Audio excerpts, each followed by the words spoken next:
آج اردو کے سلیبس میں سے حصہ نظم جو ہے، حصہ نظم میں سے ہم حصہ نظم اس میں سب سے پہلے حمد ہے، اور حمد کے جو شاعر ہیں، رائٹر ہیں، خواجہ الطاف سنہالی،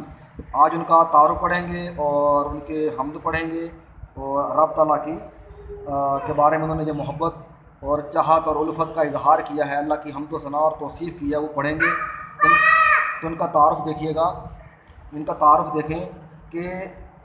خواجہ الطاف سنہالی، اور ان کی پیدائش ہے 1837، اور سن 1914 ان کا وفات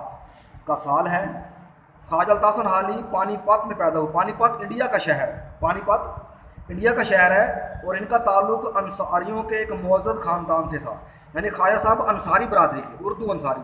اور خواجہ الطاف سنہالی انصاری برادری سے ان کا تعلق تھا، ان کا خاندان انصاری تھا، اور ان کے خاندان، ان کے بڑے بزرگ آبا و اجداد غیاث الدین بلبن، مسلمان سلطان ہندوستان کے، غیاث الدین بلبن کے زمانے میں ہرات سے ہندوستان آیا۔ ہرات جو ہے کہ افغانستان کا شہر ہے، یعنی آپ کے جو بزرگوار ہیں، بڑے آبا و اجداد، ان کا تعلق افغانستان سے تھا۔ تو آپ کے والدین، آپ کے جو بزرگ ہیں اجداد، وہ غیاث الدین بلبن کے زمانے میں افغانستان کے شہر ہرات سے ہندوستان آئے، اور پھر یہیں کے ہو رہے۔ تو یعنی کہ آپ افغانی انصاری تھے، افغانی انصاری۔ اور ان کے والد خواجہ ایزد بخش، ایزد کہتے ہیں فارسی میں خدا کو، یعنی کہ خدا بخش، ہم نام رکھتے ہیں، یعنی کہ خدا بخش، یعنی خواجہ ایزد بخش آپ کے والد، انہوں نے انتہائی اسرت اور تنگ دستی میں زندگی گزاری، یعنی غربت کا، ان کے گھر میں غربت تھی، اور حال ہی ابھی 9 سال کے تھے کہ ان کے والد کا انتقال ہو گیا، اور بڑے بھائی اور بہن نے حال ہی کی پرورش کی۔ آپ کے جو بڑے بہن بھائی تھے انہوں نے پھر آپ کی پرورش کی،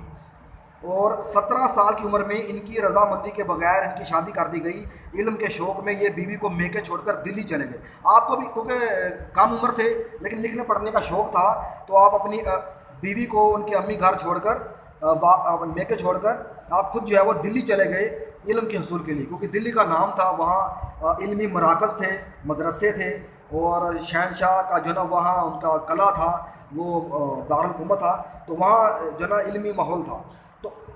اور وہاں سال 1.5 سال معروف عالم اور واعظ مولوی نواز شلی کے مدرسے میں زیر تعلیم رہے، اور 1856 میں حصار کلیکٹری میں ملازم ہو گئے۔ تو حصار جو ہے وہ شہر کا نام ہے، وہاں کلیکٹر، یہ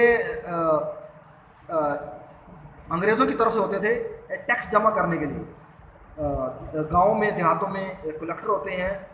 دیہاتوں میں جو فصل کی پیداوار کے ٹیکس اکٹھے کرتے ہیں، جو گورنمنٹ انگریزوں نے، تو آپ کی ملازمت ہو گئی، مگر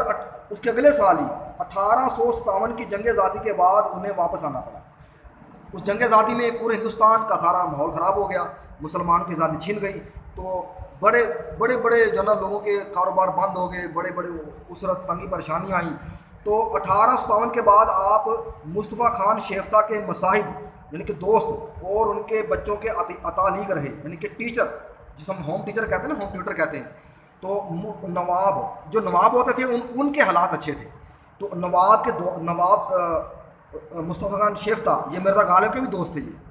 نواب مصطفیٰ خان شیفتہ یہ مرزا غالب کے بھی دوستوں میں سے تھے، لیکن تھے نواب۔ اور یہ جو پڑھے لکھے لوگ ہوتے تھے، علمی ادبی لوگ ہوتے تھے، یہ ان کی قدر کرتا تھا۔ تو آپ ان کے بچوں کو پڑھاتے رہے، وہاں سے بھی آپ کو روزی روٹی ملتی رہی۔ اسی زمانے میں انہوں نے شاعری میں مرزا غالب کی شاگردی اختیار کی، یعنی بڑی عمر میں جا کر، مرزا غالب اس وقت تک بوڑھے ہو چکے تھے، سن 1857 یا 50 کے دہائی میں آپ نے مرزا غالب کی شاگردی اختیار کی، اور گورنمنٹ بک ڈپو لاہور اور اینگلو عربک سکول دلی میں ملازمت کی۔ جیسے ہمارا یہ جو کتابیں چھپ کر آتی ہیں، Punjab text book board Lahore, یہ انگریزوں نے بنایا تھا، بات سمجھ رہے؟ یہ جو ہے نا ہماری جو کتابیں جو ہیں، یہ پنجاب ٹیکسٹ بورڈ کی لاہور کی کتابیں جو ہیں، تو یہ لکھا ہوا ہے کہ education reforms programme of government of the Punjab, یہ جو پنجاب کا جو محکمہ ہے یہ انگریز قائم کر گئے تھے۔ تو آپ اس میں بھی ملازمت رہی، پھر عربک اسکول میں بھی دلی میں بھی ملازمت کی،